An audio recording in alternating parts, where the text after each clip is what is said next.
for me personally, I feel very strongly that I am. I feel that I am 10 times stronger. My I takes in food more intensely, but for you, at the present moment, do not do this exercise in order to be stronger. For you, this exercise is preparation. Preparation to have a I, a sense of real I.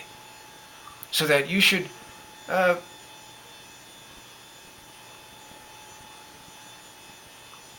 actively meditate the two sources from which this I can arise. For me, it gives food to my I.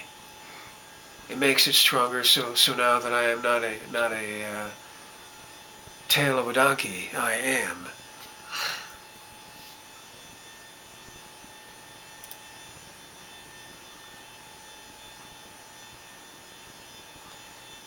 Now, in chapter 3 of Beelzebub's Tales, there is discussion of what are called trans spaceships.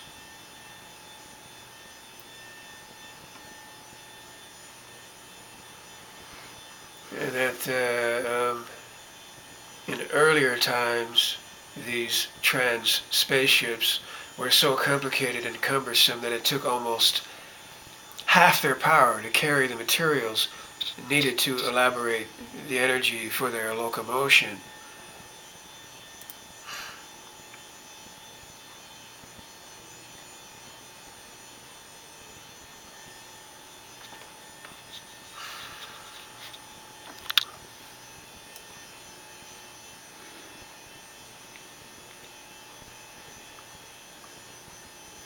And then there was Saint Venoma. Saint Venoma in chapter 4, Law of Falling.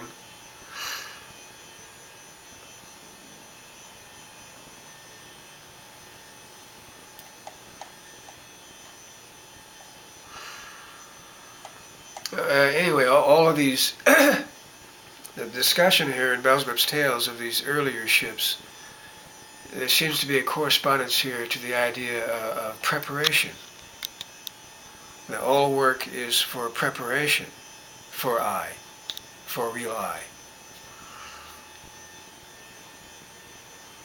And then later came the design of the ship of the Archangel Hariton.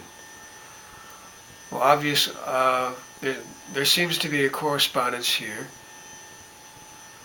to the idea of real I, that the design of the ship changes.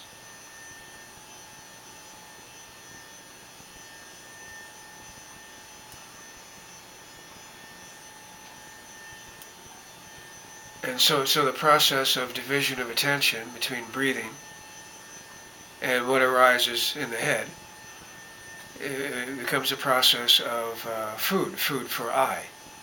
Whereas in the other ships, the earlier ships, which were more cumbersome, all of that seems to correspond with the idea of preparation for I.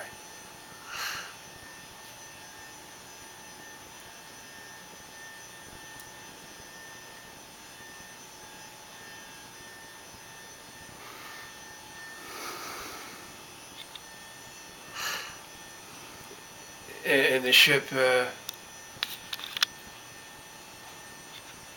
of real I, which is now in use everywhere, which, as it says here in Beelzebub's Tales,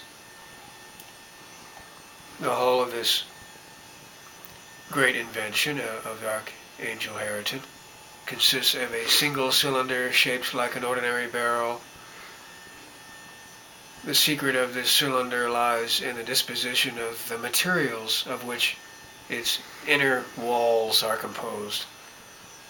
These materials are isolated from each other by means of amber, and owing to their arrangement in a certain order, have the property of acting on any cosmic gaseous substance entering the space they enclose, whether atmosphere, air, ether, or any other combination of homogeneous cosmic elements. causing it immediately to expand within the cylinder.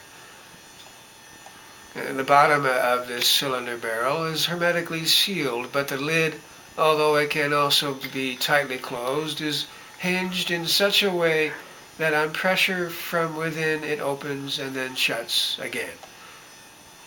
So, Your Right Reverence, if this cylinder barrel is filled with atmosphere, air, or any other such substance, the action of its walls causes these substances to expand to such an extent that the interior becomes too small to hold them. Striving to find an outlet from this constricted interior, they naturally press against the lid of the cylinder barrel, which opens on its hinges and allows these expanded substances to escape, and then immediately closes again. Since in general nature abhors a vacuum. As soon as the expanded gaseous substances are released, the cylinder barrel is again filled up with fresh substances from outside, and they in their turn undergo the same process, and so on without end. Thus the substances are always being changed, and the lid of the cylinder barrel alternately opens and shuts. Fixed to the lid is a very simple lever operated by the movement of the lid, which sets in motion some also very simple cogwheels, and these in turn revolve fans attached to the sides and stern of the ship itself. Thus, Your Right Reverence, in spaces where there is no resistance, contemporary ships like ours simply fall toward the nearest stability, but where there are any cosmic substances that offer resistance, it is these substances, no matter what their density, that are acted upon by the cylinder and enable the ship to move in any desired direction. It is interesting to note that the denser the substance is in any given part of the universe, the better the charging and discharging of the cylinder barrel proceed, and in consequence, of course, the rate of movement of the levers is accelerated.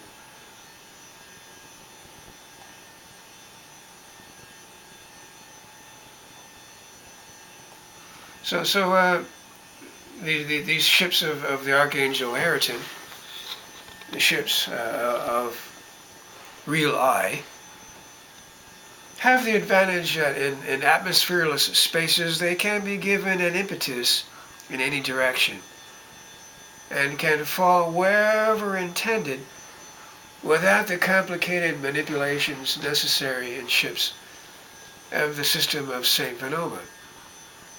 The ships of the system of St. Venoma is the work of preparation for real I.